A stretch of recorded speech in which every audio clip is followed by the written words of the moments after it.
မြန်မာနိုင်ငံအတွက်အခုလိုမျိုးအရေးကြီးနေတဲ့အချိန်မှာကျမတို့ကိုအခုလိုတွေးဆုံမေးမြန်းခွင့်ပေးတာကိုအထူးကျေးဇူးတင်ပါတယ်သမရကတော်ရှင်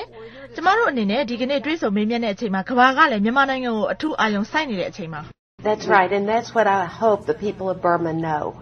How much people, especially in the United States, are watching the events. ဒါကိုမြန်မာနိုင်ငံကသိလိမ့်မယ်လို့ကျွန်မမျှော်လင့်ပါတယ်။အထူးသဖြင့်အမေရိကန်ပြည်ထောင်စုရှိလူတွေကဒီဖြစ်ရပ်တွေကိုမြင်တွေ့နေကြရပါပြီ။စန္ဒပြတဲ့တပ်ပုံတွေဟာသတင်းစာတိုင်းရဲ့မျက်နှာဖုံးတွေမှာပါဝင်နေကြပါတယ်။အဲ့ဒီတာအာဘော်တွေလည်းရေးသားကြတာတွေရှိပါတယ်။ဒါတွေကိုမြန်မာနိုင်ငံကလူတွေသိကြလိမ့်မယ်လို့ကျွန်မမျှော်လင့်ပါတယ်။သူတို့တွေနဲ့ကမ္ဘာကအတူရပ်တည်တယ်ဆိုတာကိုပေါ့ကျမတို့အားလုံးစောင့်ကြည့်နေကြတာဖြစ်ပါတယ်။ဒါကိုလည်းမြန်မာစစ်ဗိုလ်ချုပ်တွေကသဘောပေါက်ကြလိမ့်မယ်လို့ထင်ပါတယ်။ငြိမ်းချမ်းစွာဆန္ဒပြတာတွေကိုနှိပ်ကွပ်မှုမှန်သမျှကိုကမ္ဘာကဝိုင်းပြီးတော့ပြင်းပြင်းထန်ထန်ပြစ်တင်ရှုံချကြမယ်ဆိုတာပါပဲ။ဒီကနေ့မြန်မာစစ်ဆိုးရကနှိပ်ကွပ်တဲ့အရေးလက္ခဏာတွေကိုစမြင်နေရပါပြီ။အကြမ်းဖက်တာတွေနောက်ပြီးတော့မျက်ရည်ယိုဗုံးနဲ့ပြစ်တာနောက်ပြီးတော့လူတွေကိုလည်းဖမ်းဆီးခဲ့ပါတယ်။ဒီတော့မြန်မာလူထုအတွက်သမရကတော့စိုးရိမ်မိပါလားရှင်။ I do. I'm very concerned. I pray for the people of Burma. I'm awed by their courage. These last protests that have been ကျမသိကိုစိုးရိမ်မိပါတယ်မြန်မာနိုင်ငံသားတွေတွေ့လဲဆူတောင်းပေးပါတယ်သူတို့တပ်တီကိုကျမသိကိုချီးကျူးပါတယ်မြန်မာနိုင်ငံသားတွေရဲ့ငြိမ်းချမ်းစွာဆန္ဒပြမှုတွေဒီမိုကရေစီရေးရှုကြတဲ့လူတွေမျိုးသားပြန်လည်ရင်ကြားစီရေးကိုလိုလားကြတဲ့လူတွေရဲ့ကြိုးပမ်းမှုတွေကိုပေါ့ဒီမိုကရေစီကိုသူတို့တွေကလိုလားကြတဲ့စီးပွားရေးကိုပြန်လည်ထူထောင်လိုကြတယ်မြန်မာနိုင်ငံဟာတစ်ချိန်ကဆိုရင်တိတ်ပြီးတော့တဘာဝတရားဇာတပေါ်ကျွယ်ဝခဲ့တဲ့နိုင်ငံဖြစ်ခဲ့တယ်ခုတော့နှစ်နဲ့ချီကြာတဲ့စစ်အုပ်ချုပ်ရေးကြောင့်နိုင်ငံလည်းချွတ်ချုံကျနေပါပြီဒီမနေ့ကျမတို့တို့နယူးယောက်မှာဓာတ်ပုံတွေတွေ့မြင်နေရပါတယ်ရှင်ငြိမ်းချမ်းစွာဆန္ဒပြနေတဲ့ဓာတ်ပုံတွေလို့သမရကတော့ပြောခဲ့ပါတယ်ဒီကနေ့တွေ့မြင်ရတဲ့ဓာတ်ပုံတွေကတော့အကြမ်းဖက်မှုလှုပ်ဆောင်နေတဲ့ဓာတ်ပုံတွေလည်းမြင်ရတာပါဒီအမေရိကန်နိုင်ငံသားတွေနောက်ပြီးတော့အနောက်နိုင်ငံသားတွေအားလုံးလည်းမြင်တွေ့ရပါတယ်ရှင်လူတွေကလည်းအတော်အာရုံစူးစိုက်နေကြပါတယ်ဒီတော့မြန်မာနိုင်ငံကဖြစ်ပျက်နေတာတွေကိုဒီအမေရိကန်ဘက်ကထောက်ခံမှုရနိုင်မှာလားရှင် Yes, definitely. I think there's a lot of support. Obviously, we hear it out of the United States Congress. သိကြတာပေါ့အတော်လေးထောက်ခံမှုရကြမှာပါအမေရိကန်လွှတ်တော်အမတ်တွေကလည်းကြေညာချက်တွေထုတ်ခဲ့ကြပြီးစစ်ဗိုလ်ချုပ်တွေအကြမ်းမဖက်ဖို့တိုက်တွန်းခဲ့ကြတယ်ဆန္ဒပြသူတွေရဲ့တတ်တည်ကိုလည်းချီးကျူးခဲ့ကြတယ်ဒီနေ့စောပိုင်းကလည်းကျမဆက်လက်လွှတ်တော်မှာ Republican နဲ့ Democrat ပါတီစလုံးကအမျိုးသမီးလွှတ်တော်အမတ်တွေနဲ့မြန်မာစစ်ဆိုရကိုငြိမ်းချမ်းစွာအမျိုးသားပြန်လည်ရင်ကြားစေရေးအတွက်ဆောင်ရွက်ဖို့တောင်းဆိုခဲ့ကြတယ်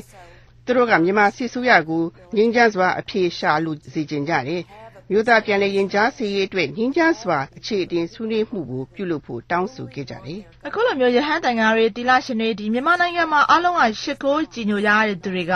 ကဥဆောင်ကြတာကိုသမရကတော့အားသိမိပါလားရှင် Well, I think they are the ones who can take the lead because they are revered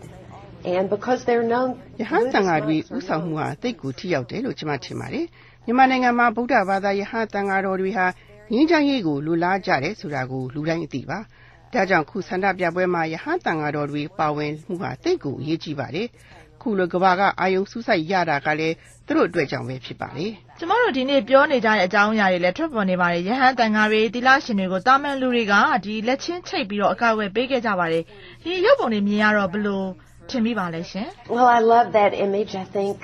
I love the idea of people holding hands. ကျမသိကိုကြည်နူးမိပါတယ်။သူတို့တွေဟာရဟန်းတန်ဃာတော်တွေအတွက်အပြင်ကနေဝိုင်းပြီးလက်ချင်းဆက်ပြီးတော့အကာအကွယ်ပေးခဲ့ကြတဲ့ပုံတွေကိုပေါ့ကျမအတွက်တိတ်ကိုစိတ်ခံစားရဆုံးပုံကတော့ဒေါအောင်ဆန်းစုကြည်ရဲ့ရေးရေးလေးပြင်ရတဲ့ပုံပါပဲ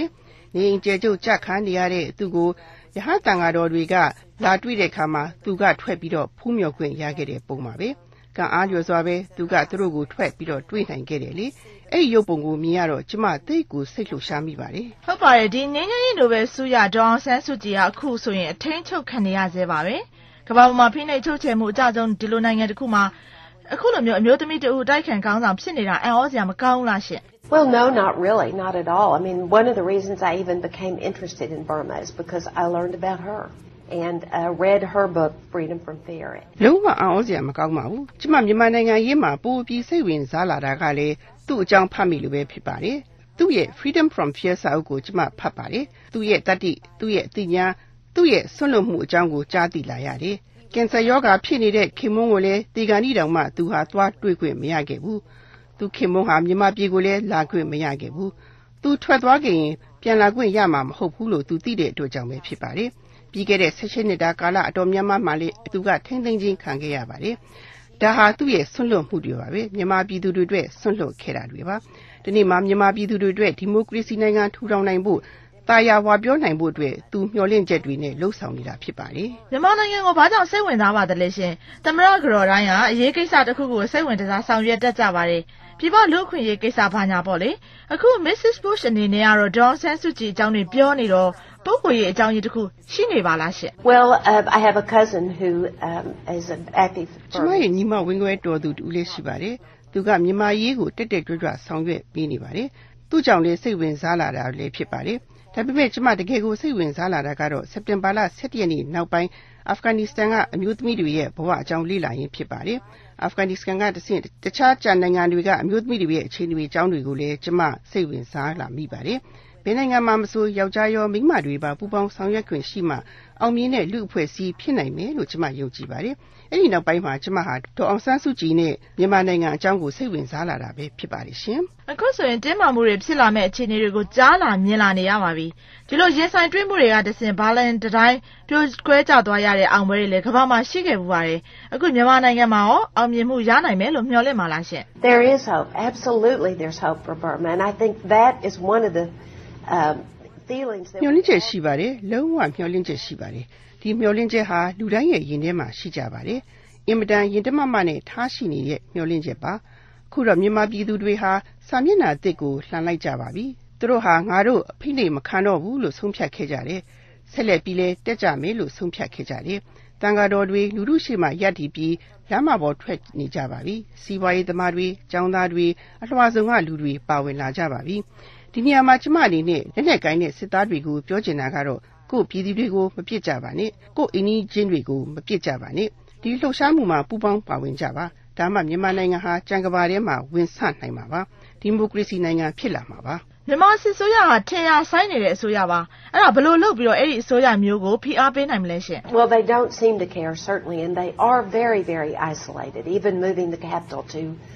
in the ကဘာကသူတို့ကိုဘယ်လိုသဘောထားနေတယ်ဆိုတာသူတို့သိရမှာပေါ့ဒါပေမဲ့သူတို့မသိဘူးလေမြို့တော်ရွှေ့ပြောင်းပြီးတောထဲမှာနေကြပြီးအထီးကျန်ဖြစ်နေကြတာဒါပေမဲ့သူတို့ရဲ့အင်းကြီးချင်းနိုင်ငံတွေကတိုက်တွန်းနိုင်ကြပါတယ်အထူးသဖြင့်အိန္ဒိယနဲ့တရုတ်တို့ပြောနိုင်အားရှိကြပါတယ်တရုတ်ကတော့လူထုကိုရရက်ဆက်ဆက်မနှိမ်နှင်းဖို့ပြောနေတာကြားနေရပါတယ်တိတ်ဖိဖိစီးစီးကြီးတော့မဟုတ်ဘူးပေါ့လေဗိုလ်ချုပ်မူကြီးတန်းရွှေနဲ့ကြံဗိုလ်ချုပ်တွေပေါ်ဩဇာညောင်းတဲ့တရုတ်နဲ့အိန္ဒိယတို့က